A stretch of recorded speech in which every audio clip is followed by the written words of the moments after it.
Okay. Greg Palast, he talks about how the agenda in Iraq might not actually be blood for oil, but blood for no oil, as he says. And what he talks about is how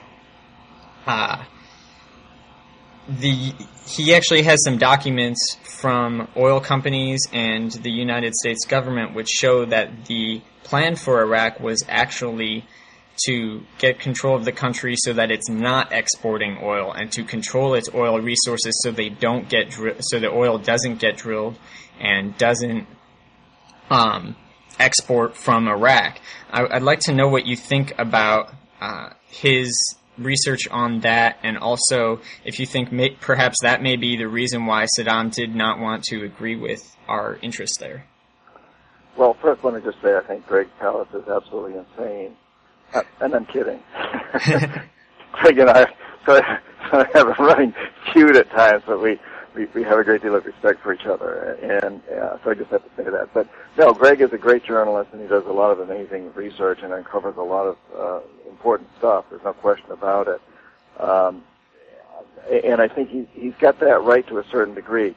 The truth is, I think what we want is to control Iraqi oil, and the war is also about reconstruction. Remember, part of the deal with Saudi Arabia was that they would use their oil money to hire U.S. companies to westernize Saudi Arabia. We wanted to do the same thing in Iraq. We still do. So the war is about controlling oil, as our deal in Saudi Arabia was, but it's also about giving American companies a lot of work using local oil resources to fund it, to build huge construction projects. And in a way, the war is even better than if there hadn't been a war, because our U.S. corporations make a lot of money developing war equipment to destroy the country, and then other corporations will make a lot more money building the country up. That's the idea, once we win the war. We're not winning the war. Really, Iran is winning the war, and they'll probably get to rebuild the country. Who knows? That remains to be seen. But I think Greg's point that when you control a country's oil, you're not just trying to control it so that you can take the oil out. You're also trying to control it so that they can't just dump oil on the market and bring the price down. The oil companies don't want to see that. It's total control. And sometimes the oil companies will want to go in and take more oil, and at other times they'll want to shut off the oil supply, which raises prices, which of course is what we're seeing today, these huge increases in prices and all-time profits for the oil companies. So I totally agree with Greg, but it's both things. They just, period, want to control oil in Iraq and in Saudi Arabia, and they'd like to control the oil in Iran also, and Kuwait, and throughout the Middle East. And then, of course, they'd like to control the oil in Venezuela also. And it's for both purposes. If you can control supply, then you control price, because, of course, price is a function of supply and demand. And when you control the supply, you can also very much impact the demand and thereby the price.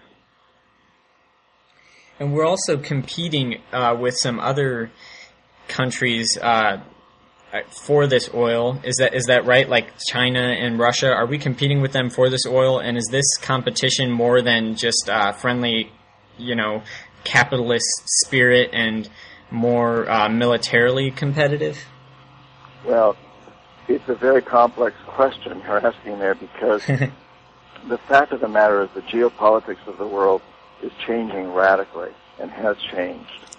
It used to be that we look at the globe as 180 some odd countries, of which several of those had a lot of power over other countries. The Soviet Union classically, the United States classically, now China emerging.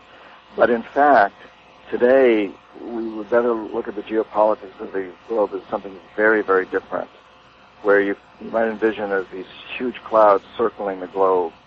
And these are the big corporations, the international corporations, including the oil companies. And they know no national boundaries.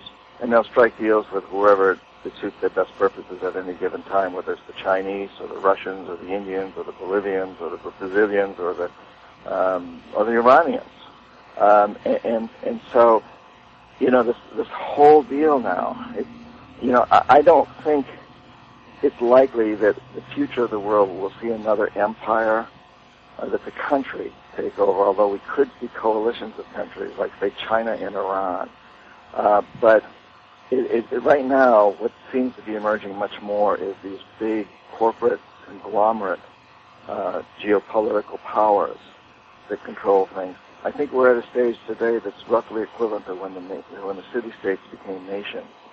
Today, the nations are losing their importance, and the corporate states are really the ones that are taking over. And in a way that I think that's very encouraging and optimistic, and we can talk about that if you want in a minute. But so I think that's really the position that we're in today, more than looking at one country versus another.